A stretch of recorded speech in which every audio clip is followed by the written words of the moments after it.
Two-time Hall of Fame inductees, Brent Godarzi and Marty Young. Back-to-back #1 trucking firm in the nation. Back-to-back best attorney and best law firm in East Texas.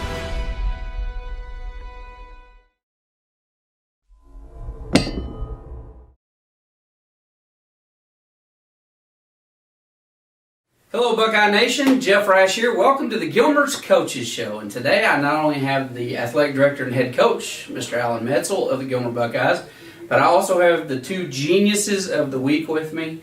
I've got the offensive coordinator and the defensive coordinator. When was the last time you were called genius, Tommy? It's the first time. First time? Is that ever?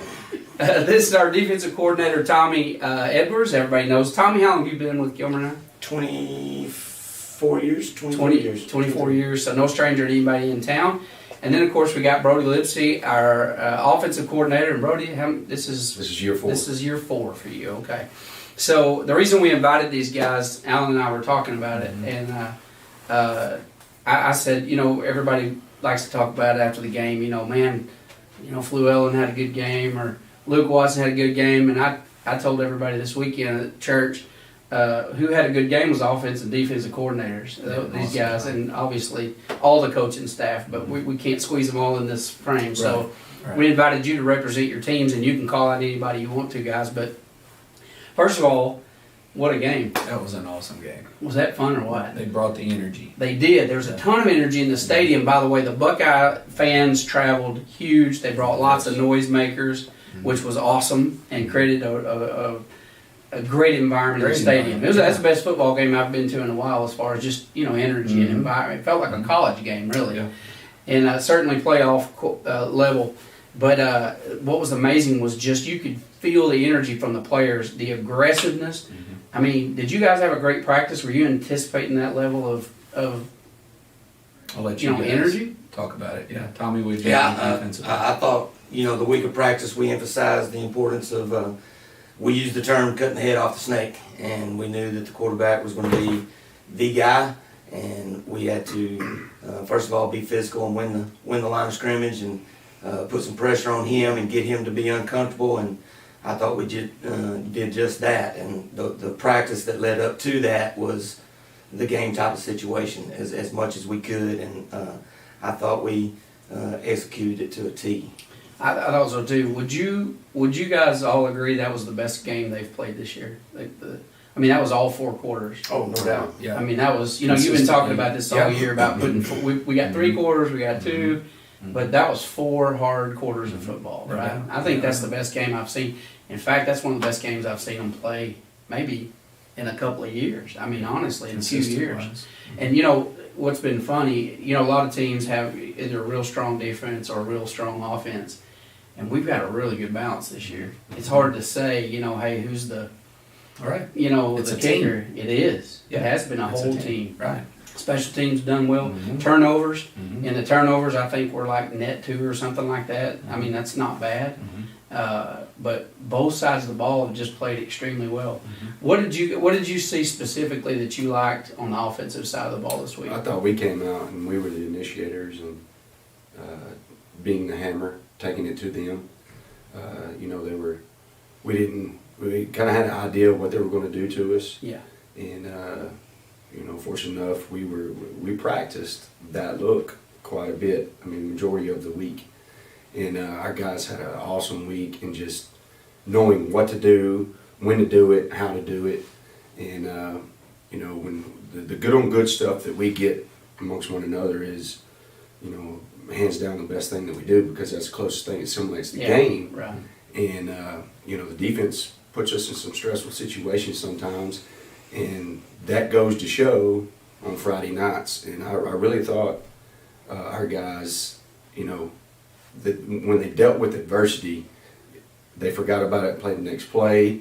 And, once we got on a roll, I thought everybody played extremely hard. They did their job, whatever they're asked to do, and that's a testament to them. And we were talking about that earlier in our staff meeting is this team here is special in the sense of how coachable they are, how hard they play, and whatever they're asked to do, offense, defense, special teams, they don't blink an eye, and they just go do it. That's kind of what I've been telling you. Yeah, it is all This year whole long. We've been talking Yeah. about this the whole year. Mhm. Is this team has such a great attitude, Mhm. but a lot of it goes to the whole culture that's down here in this building. You can just feel, Mhm. you can feel it. Yes. It's palpable. You can, I mean, you walk in this building, you feel energy. I love the energy, for example, that these young coaches are bringing Yeah. at the sidelines. Absolutely. I mean, they Yeah. get the crowd going. Yeah. You know, it's like they need a It's cheerleader. oozing out all I want to over hand them a everywhere. skirt, man. I mean, those guys really They did. probably wear them. Well, they probably would. That I'd group have to would. look I can into think of that. two of them in particular that probably would. But Tommy, what did you see? I always ask him every week, what did you see you like? What did you see you didn't like? I'm not even going to ask this week what we didn't like because I didn't see anything not to like. What did you see defensively though? Because you guys, I thought that was. I tried to call you a couple times this week and you just ignored me. But I thought that was one of the best defense. If you watch a lot of football, and we've been watching the team for the last 20 years, obviously, when you watch a lot of football, you notice subtle differences, you know, that we don't talk about necessarily, you know, here.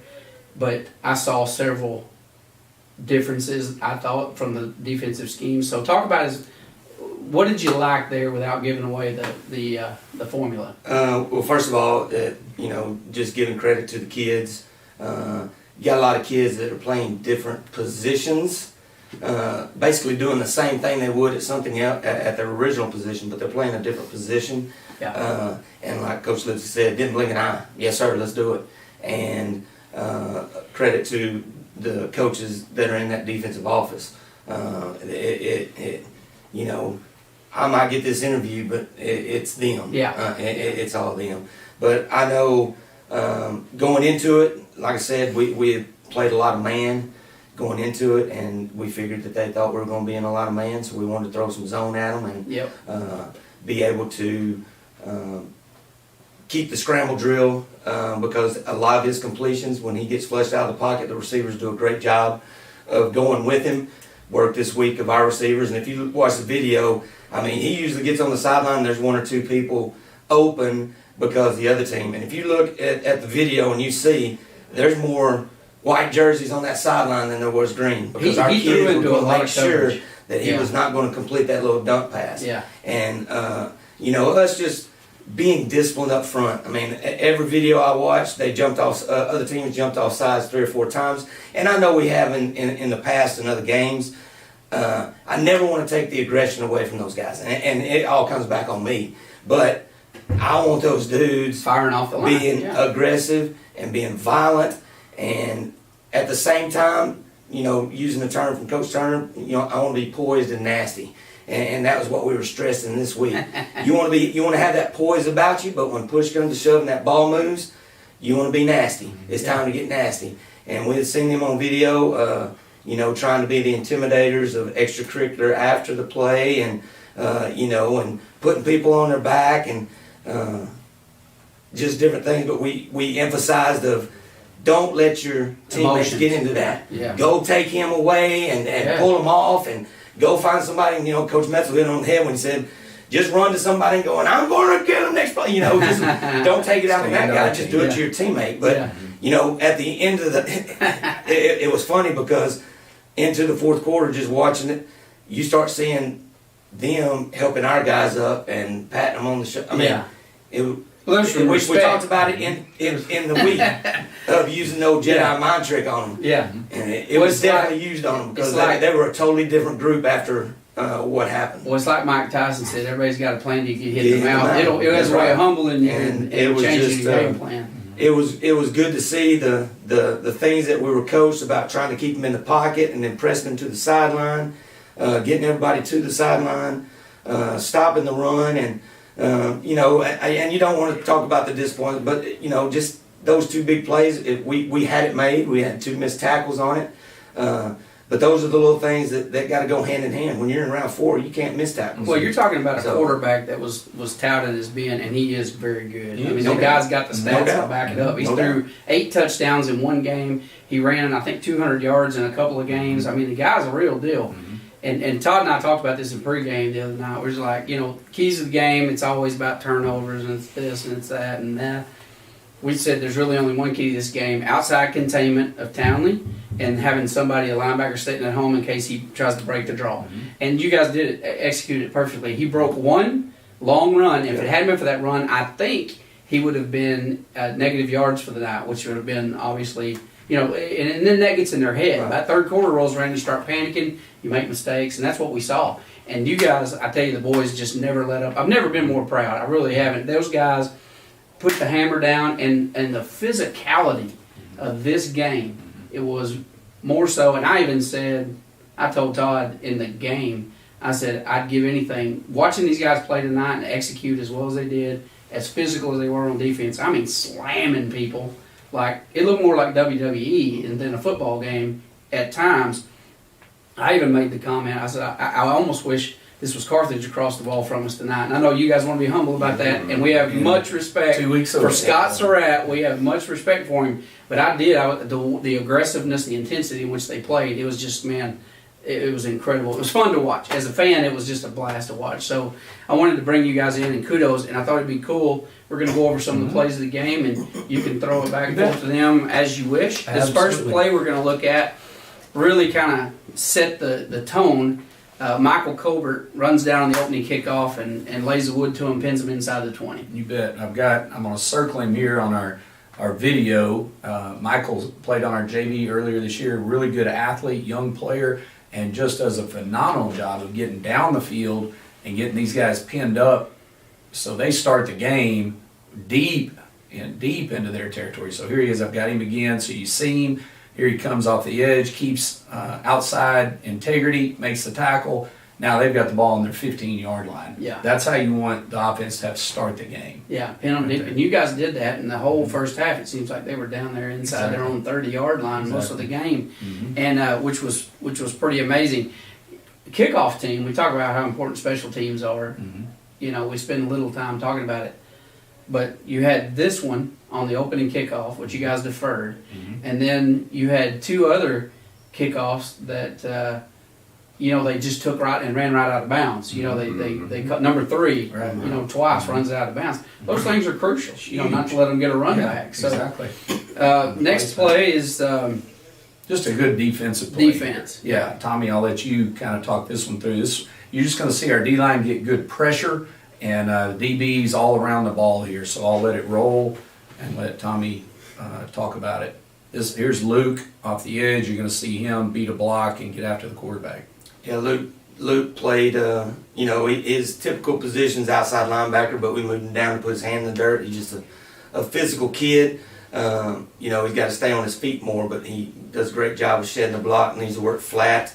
And this is where I'm talking about as far as we pushed him to the sideline. We didn't want him to get out and get back across the field, so we knew where he was going. So we pushed him to the sideline, and usually he's only got green jerseys over there on that sideline. So we got him hemmed into the sideline with nowhere to go, and now you look, there's more white shirts there than green. I mean, the ball should have truly been picked if you want to know the truth, but that's just the sense of urgency of our guys knowing, okay, I lost contain. Well, the rest of us are just going to keep pushing him to the sideline, and then the DBs run into it also.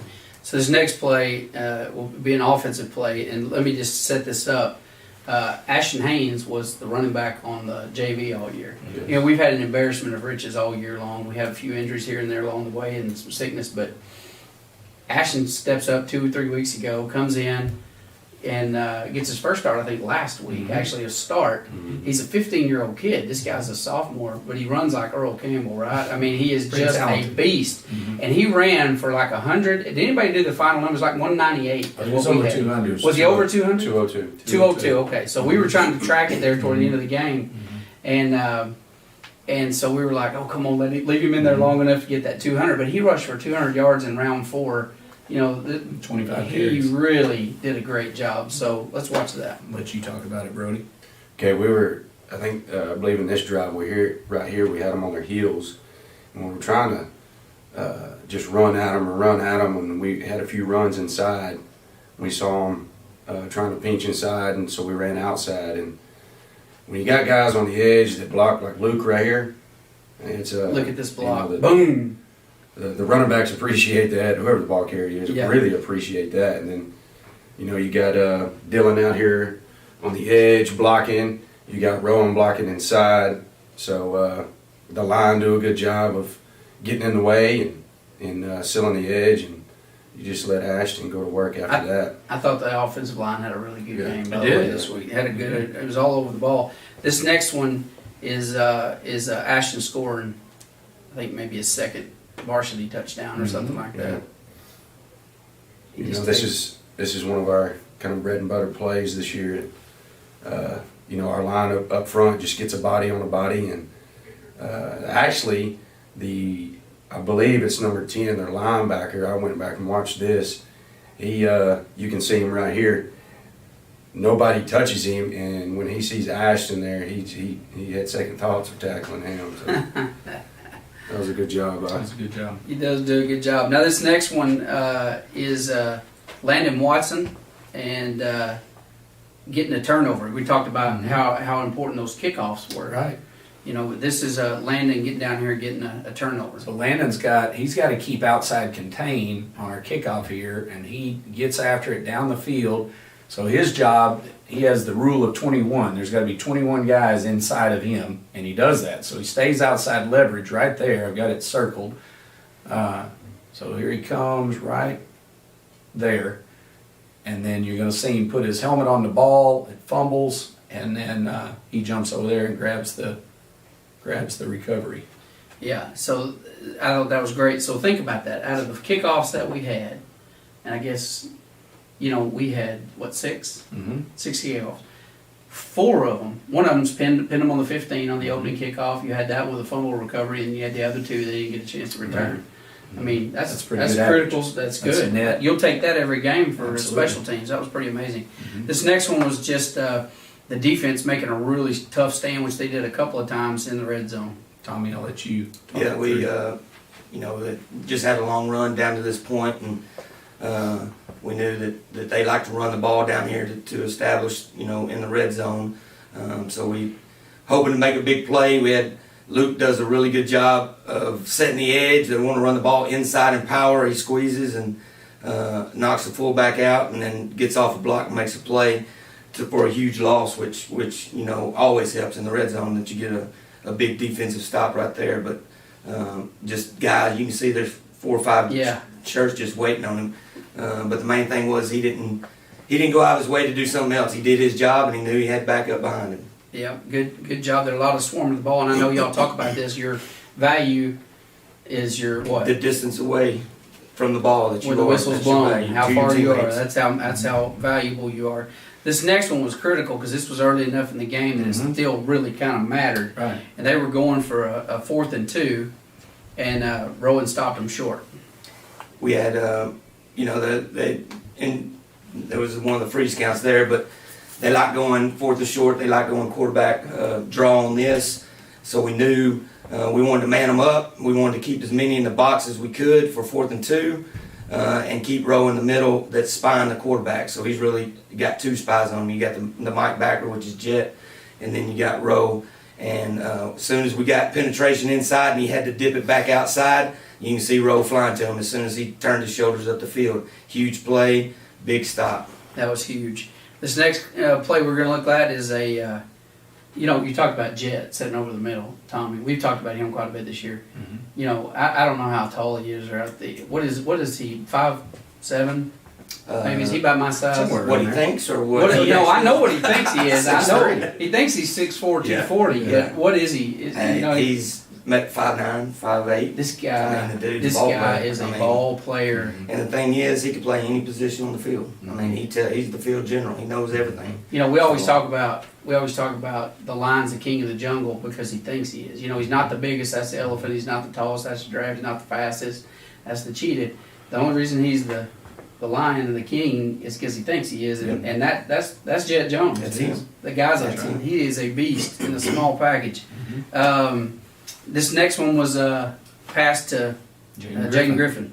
Talking through it. Here, you know, our philosophy offensively, we want to stretch the field vertically and horizontally. We'll here on the 11-yard line, you know, we try to stretch it horizontally here.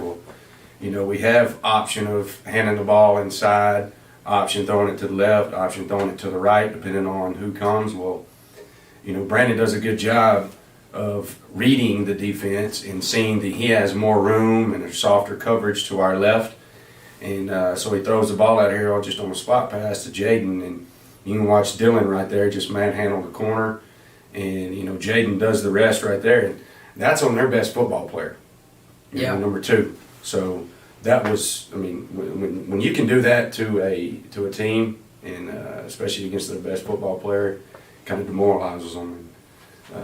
It was a good execution all around right there in that play. So we're going to go back to Tommy on this one. This is Rowan. He's leading the team in interceptions this year. He picked, I guess, this is number 7 maybe, or 6 or 7. Yeah, somewhere in there. So he's a ball hawk. He is. We try to keep him in the middle of the field as much as we can, just because he reads the quarterback so well and has great sense of where the ball is being thrown. But this is just unbelievable effort. I didn't even know the ball was intercepted.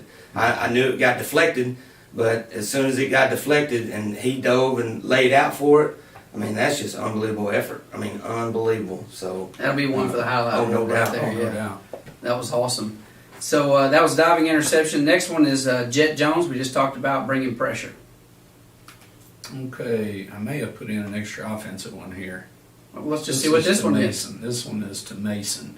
Yeah, this one, watch up here at the top. No, I take that back. This is Brandon Scramble. Yeah, and he makes like 6 guys miss here. Watch this here. Amazing job. Gets up inside. 1, 2, 3, 4 into the end zone. He's been doing that a lot lately. Yeah, yeah. That was him. Yeah. That was just Brandon on that one. Brandon being Brandon. Yeah. Let's see if this next one might be the Jet Jones. I think it is. All right. I'll move it up. Yeah, here's Jet.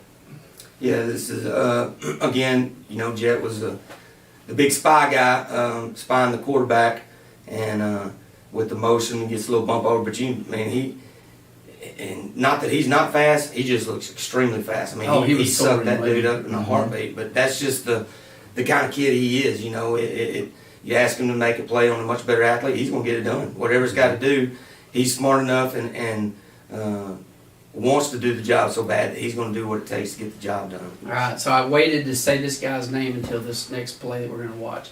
But boy, I thought your ends did a great job. Matt Burton, my gosh, what a beast. He's strong every game. Mm-hmm. He's a force. He reminds me, watching him is like watching Mac from Gladewater about 5 or 6 years ago. You remember this kid? Mm-hmm. He's like that. He's devastating. Nobody can block him. Yeah, I always think of DeMarco. He has that DeMarco Yeah. look to him and the quickness that DeMarco had.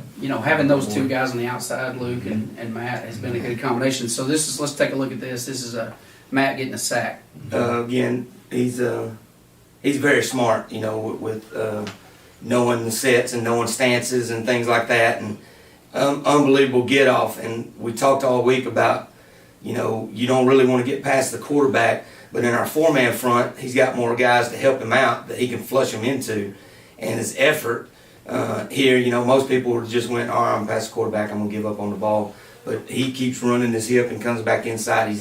He's so smart football-wise. He's just unbelievable. But, going into it, we had Luke was a vital part. When he went out the 18th play, Jerron Choice played 56 snaps and made 8 tackles. Yeah. So what goes unnoticed is how good that dude played. Choice played extremely well. So very pleased with how we kept the edge and the pressure that we put on him from Matthew and all those other guys as well. So the last play is just a fade route to Mason Hurt, who had a good game. Sure blocked did. well, Mm-hmm. caught the ball well, did a good job. Talk it through. Well, here we saw that they've been playing this cover 2 all night, and they ended up putting number 2 over to Dylan's side, and we knew their corners were going to jump, and when we called this, as a matter of fact, I think it was Coach Johnson was like, hey, we just need to go throw Fred,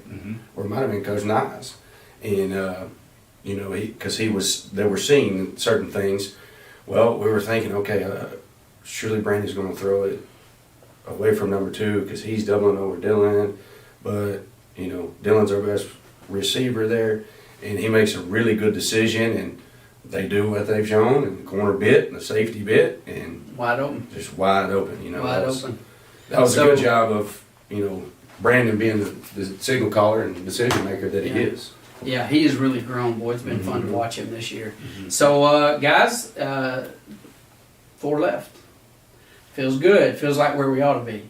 I always tell him every year, man, that's the new standard, right? That's right. So, 14 years in a row, 3 deep in the playoffs. I'm not sure how many 4 deep. I think they said 7 out of 10. 7 out of 10. 4 And deep. then, but going to the semifinals, a big deal.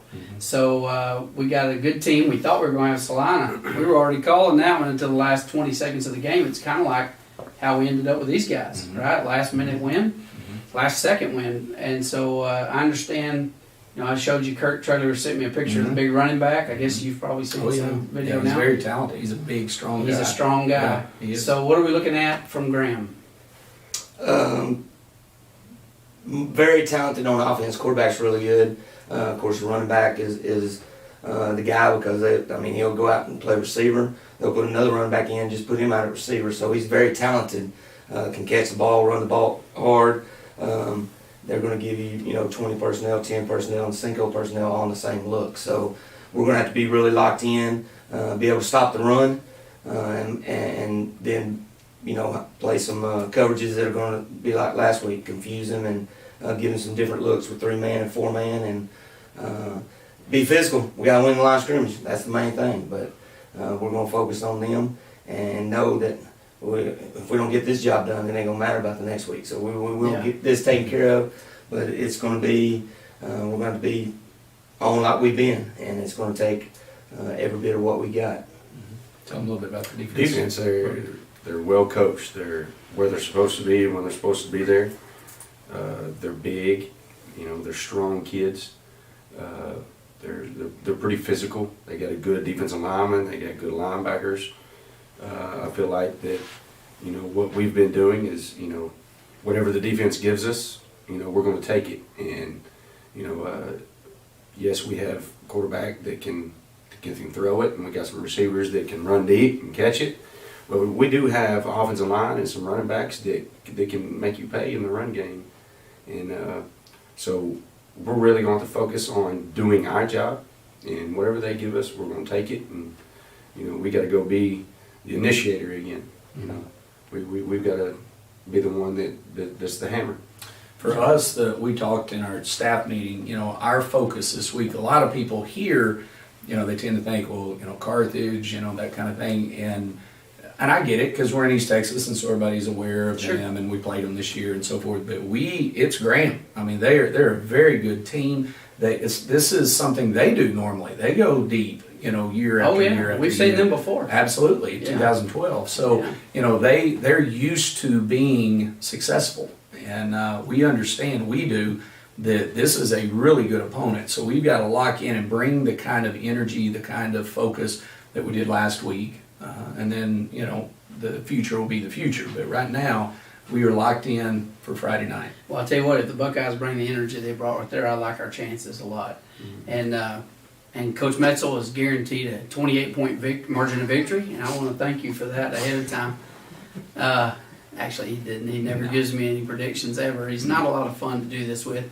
But maybe next year we'll get him out of his shell. Probably not. Guys, thanks for what you do. Not only on the field, thanks for what you do for these kids down here, because we understand that program and how it works, and that's the most important thing, right? It is. Football is just what we do to teach boys to become men. That's right. And I'll tell you what, I love this football team. I've said this a lot over the years, but I really do. I think Todd and I both agree this is probably our favorite team. I mean, that's saying a lot because I loved tons of them. A lot of those teams, but this team is special. And no matter what happens from here on out, this team is special, and they got a great group of kids, and we got a bright future ahead because we got a whole bunch of really talented young ones. So I know you guys are excited about that too. So here's what I need you to do, Buckeye fans. You guys traveled so well all the way to Commerce, Texas. Awesome. You got to go just a little further this time. We're going to Prosper, Texas. Beautiful stadium. One of the best in the country. You're going to want to go see just the stadium itself, but you're going to see a great football game. This is round 5. There's only 4 teams left, so this is going to be a great game. So if there's any way you can, please bring those noisemakers. A lot of you guys made some really annoying noisemakers. And they were great. They almost drowned out the Dodd family, which was just fantastic for everybody in town. And Ben and Joe had a really good time during this game. They really had fun, and we had fun at their expense, like we always do. But bring your noisemakers, bring your family, fill up the stadiums. You know, it's going to be a lot of fun in a beautiful stadium.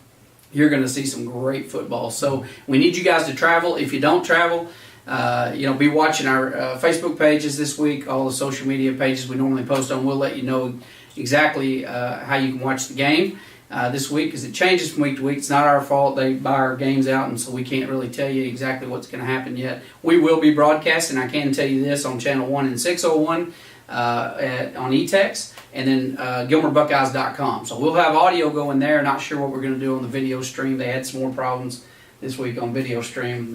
The folks that bought it out, I understand. So we're doing the best we can for you, though. So come travel. Come be there in person and yell for the Buckeyes. They need you. The whole town needs to show up. But if you don't, you can listen to us, and we'll bring it to you. Coaches, thank you. Have a great week of practice this week, and thank you guys for watching. We'll see you on Friday. Prosper.